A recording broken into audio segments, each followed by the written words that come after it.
it's Remy, and today we are talking about essay structures. So when thinking about the most effective ways to structure our essays, there are a few different things to take into consideration. Essay structures should be flexible and changeable depending on the topic that you're writing about or the question that you're answering. There's no one-size-fits-all formula that needs to be applied to absolutely every single essay that you write, so find a flow that works for you and develop that. However, your ideas do need to be organised throughout your essays, so let me give you some tips on how I liked to structure my English essays and give you a picture of what that might look like. Firstly, it's important to say that it's worth considering the purpose of each sentence that we write and each step that we take throughout the essay process. So when you're planning your essay, you'll probably start by coming up with a good contention, making a clear, coherent argument that you can carry throughout your essay. But then as you're writing your essay, I want you to be asking yourself, well, how does this paragraph, how does this quote or this sentence help me prove my argument? Why is it relevant to my argument?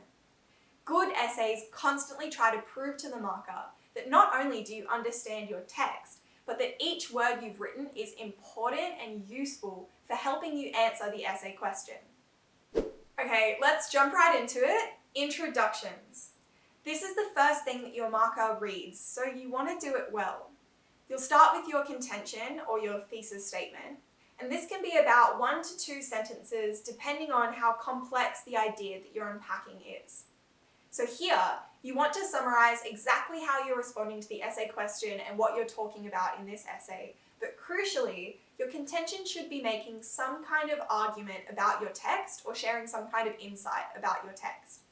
If you want to get good marks, please don't just restate the essay question in your own words. Your contention should say something about your text. Your marker wants to see that you've analysed your text conceptually and that you have thoughts or opinions or insights to share about it.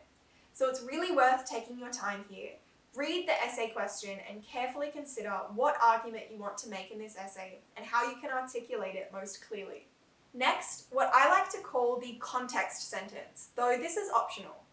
After writing out your contention and engaging with the concept of the question, if there's any other crucial background context that you need to reference in your introduction, such as the name of the text, the author, the form it comes in, so whether it's a movie, a play, a film, a memoir, etc., the year of publication, or if there's any crucial historical information that you need to include in order to set up your contention, you can convey that information after your contention in about 1 sentence. Again, this is not a one-size-fits-all structure, but I did find this to be a useful addition to my introductions when I was in Year 12. Lastly, you want to introduce the points that you're going to be discussing in your body paragraphs. One trap I often see students fall into is the listing trap. So for example, the author explores the idea of X by looking at X, Y, and Z, full stop. Here, I want you to take a couple of sentences to not only name the idea that you're going to be discussing, but briefly explain how it's relevant to your contention or justify why it's going to help you answer the question. This doesn't mean you should go into great detail because you don't want your introduction to run on too long and you don't want to spend too much time on it in your exams, but you should give a bit of an overview of how these points will fit into your broader argument. Secondly, body paragraphs. As I'm sure you know, we want to start with a topic sentence. But when thinking about how to write a good topic sentence, we want to go back to thinking about what the purpose of a topic sentence is.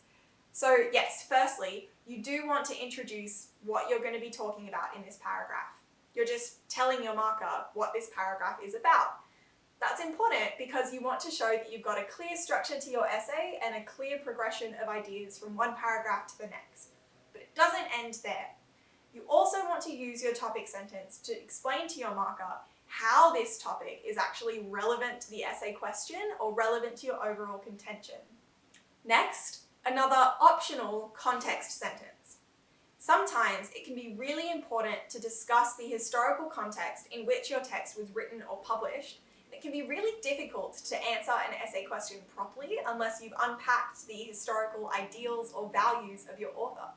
So if that's the case, I would include 1 sentence after your topic sentence to quickly establish the important historical factors that inform the way you analyse your text. So for example, when I was studying 1984 by George Orwell, I would usually kick off my analysis with one short sentence on how the dictatorships of World War II influenced George Orwell's narrative construction. Okay, then you get into your quote analysis. So most teachers recommend somewhere between 3 and 5 quotes per paragraph, well analysed. You want to make sure you don't just unpack the quote itself, but you explain how that quote helps us understand the topic you're writing about in this paragraph, or the ideas more broadly in the text. I would keep your analysis of each quote to about 1 to 2 sentences. Some students have a tendency to write multiple short static sentences. They end up analysing their quotes over 4 to 5 sentences, which can read quite clunky. Other students have a tendency to write long run-on sentences, which can get quite convoluted. If you want to know more about how to structure your quote analysis, check out my last video on the C-text structure. Lastly, you have your concluding statement or your link back to the topic sentence. Here, you want to really focus on emphasising the key argument from your body paragraph, not just repeating your topic sentence or restating the essay question. Think about your contention, think about the most important thing you said in this body paragraph to prove your contention. That's the point to emphasise in your concluding statement. But don't spend too long on it, there's no reason it should be more than 1 sentence. Finally, your conclusion. In the same vein as a concluding statement in your body paragraph, your conclusion should emphasise the key points you made throughout your essay. While you don't want to introduce any new information in your conclusion, you also don't want to just repeat yourself. I've seen some students essentially copy and paste their introduction or copy and paste their topic sentences and then just restate the essay question word for word. That's probably not what you want to do. Again, think about the purpose of a conclusion. The purpose of a conclusion is not just to waste time and repeat the stuff you just said in your last paragraph. It's there so that you can make sure that when your marker finishes reading your essay, they'll be taking away all of the key points that you wanted to convey throughout your essay. A lot of students tend to have questions about how to write a good contention, how to write good topic sentences, or generally how to structure an essay in response to an essay question. So how to organise your thoughts into 3 key body paragraphs. I'll discuss all of these things in more depth as we go, but let me know what you find difficult and I can make a video on it. See you next time.